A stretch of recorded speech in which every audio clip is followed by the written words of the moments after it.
Canadian Grand Prix might just be remembered as the exact weekend when the trajectory of the entire 2026 World Championship permanently shifted. And the strangest part about it, for about 80% of the weekend, it looked like George Russell had finally cracked the code. It looked like he had finally figured out how to halt the Kimi Antonelli phenom. He had the raw pace, he had the absolute unwavering confidence, and the Mercedes W17, it looked completely transformed underneath him. For the first time all season, Antonelli didn't look like an unstoppable force of nature. For the first time, the prodigy genuinely looked beatable.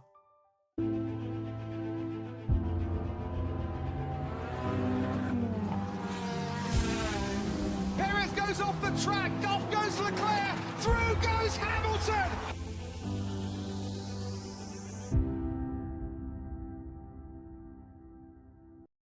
The weirdness actually started the moment cars hit the track for sprint qualifying.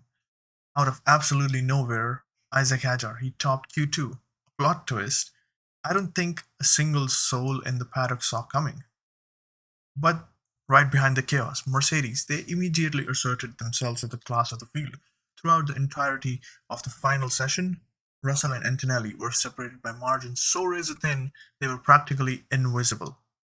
You could feel the temperature rising in that garage. You could tell that was becoming intensely personal. Make no mistake, this hasn't developed into a toxic, destructive teammate war. They aren't at the stage of aggressively turning into each other's side pods just yet. But absolutely reached the psychological threshold of I do not care what happens to the rest of the grid. I'm not losing to the guy on the other side of the garage.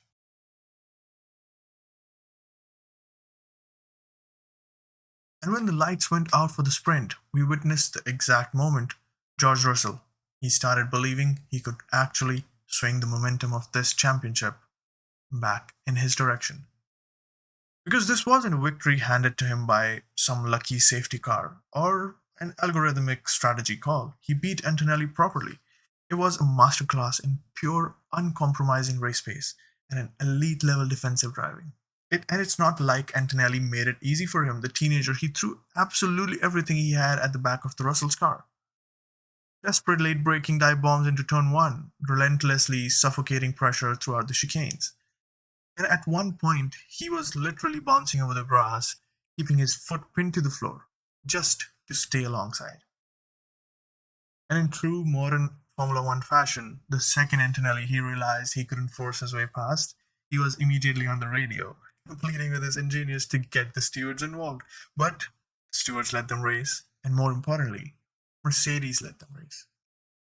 And finally, Russell, he took a brilliant sprint victory. Antonelli crossed the line in third. And in that exact moment, the psychological weight of the title fight, it felt like it's finally tilting back towards the British driver. Or at the very least, that's what we all thought. When Sunday's grid was decided, Russell he went out and pulled off a repeat performance. Got a pole position again, with Antonelli lined up right alongside him on the front row, separated by less than a tenth of a second. And at this point, the storyline it was practically writing itself. Russell finally had the psychological upper hand. Mercedes had locked out the front row. The rookie phenom, he suddenly looked vulnerable under pressure. Going into Sunday afternoon, I genuinely believed we were about to witness the ignition of a historic season-long title fight.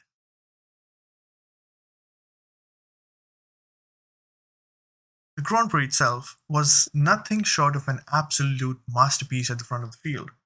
But before we even dissect the war at Mercedes, we have to talk about McLaren, and in what can only be described as complete tactical blindness, they chose to start both of their cars on intermediate tires on a track that was already drying. I'm still scratching my head trying to comprehend what their strategy team was looking at. Within 2 laps, the mistake it was fatal. They had to be forced back into the pit lane to throw on slicks, effectively cooking the entire race even before it started. At the front, it was an entirely different universe. Russell versus Antonelli was vintage, old school, no disclaimer racing, wheel to wheel through the opening complex, side by side, millimeters apart into the chicanes. Neither driver willing to concede a single millimeter of tarmac. And on the pit wall, you could practically watch Toto Wolff aging in real time. Then came lap 24. The tension, it finally boiled over. As the two silver arrows, they banged wheels heavily at the final chicane. Antonelli, he briefly muscled his way ahead, ran completely off the circuit, and had to give the position back. And he immediately exploded on the team radio in pure frustration. Honestly, the radio transcripts from this race alone, it deserves a dedicated video. And then the heartbreak of lap 30. There was no warning, no sudden drop in tire pressure, no dramatic smoke.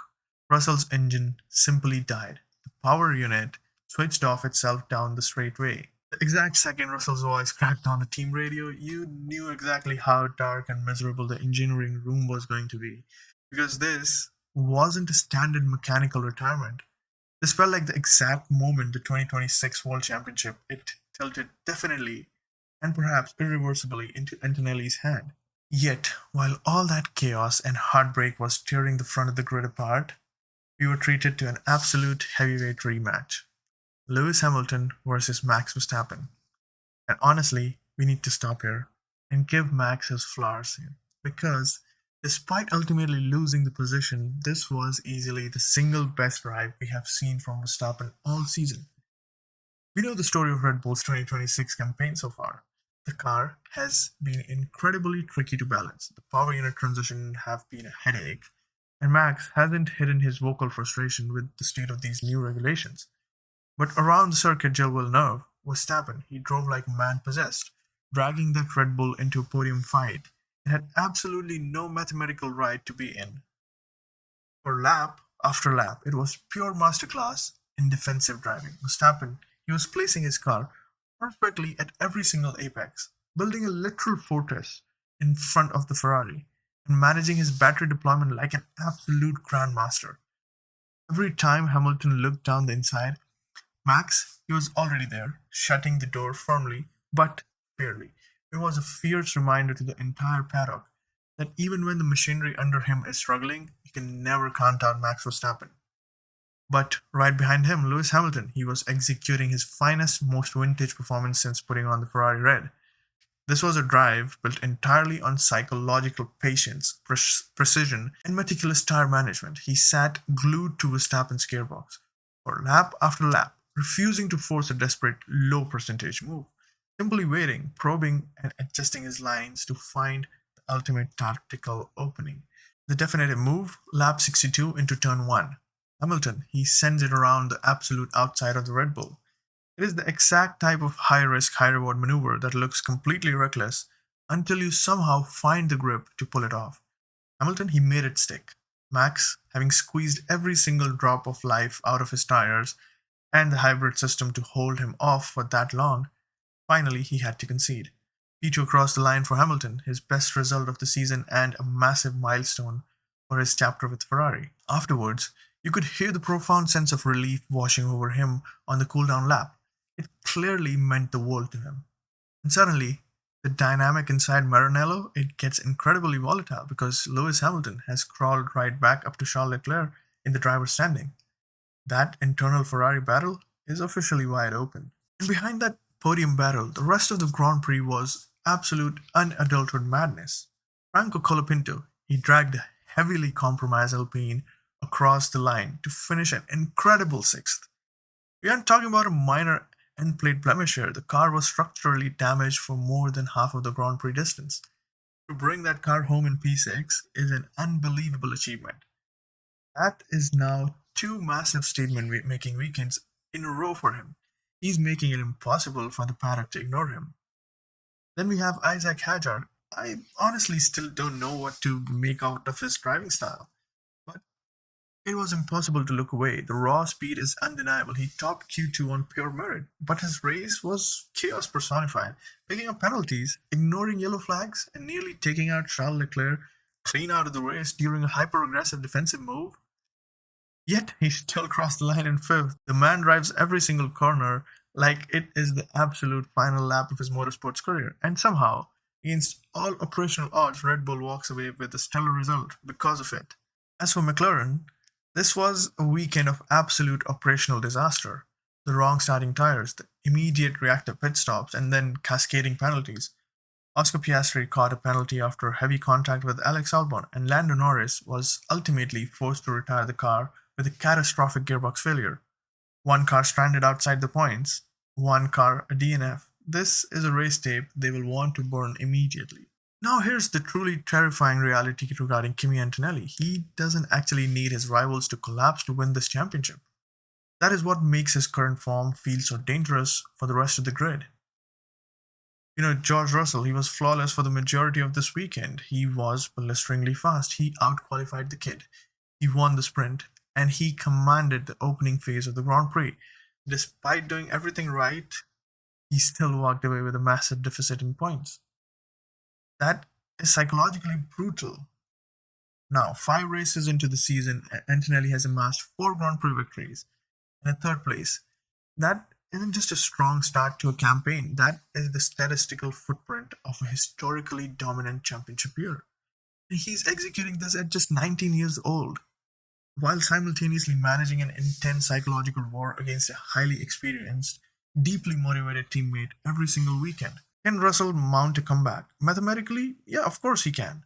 There is a mountain of racing left on the calendar, but psychologically, that is where the real damage was done in Canada. A 43-point deficit this early completely alters how a driver is forced to think inside a title fight. The margin of error has completely evaporated, and just 1 or 2 more weekends like this will completely extinguish his championship hopes. The Canadian Grand Prix, it honestly delivered on every single front.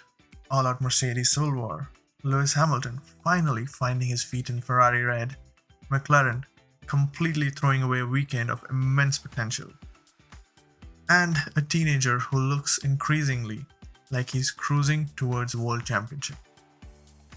We are only 5 races in. That is the part that blows my mind. We are 5 rounds into the season and the stakes already feel massive. Do you think George Russell still has answers to fight his way back into this? Or this championship is already slipping away? You drop a comment below. Let me know your thoughts on how this title battle is shaping up. And honestly, Spain cannot come soon enough. I'll see you there.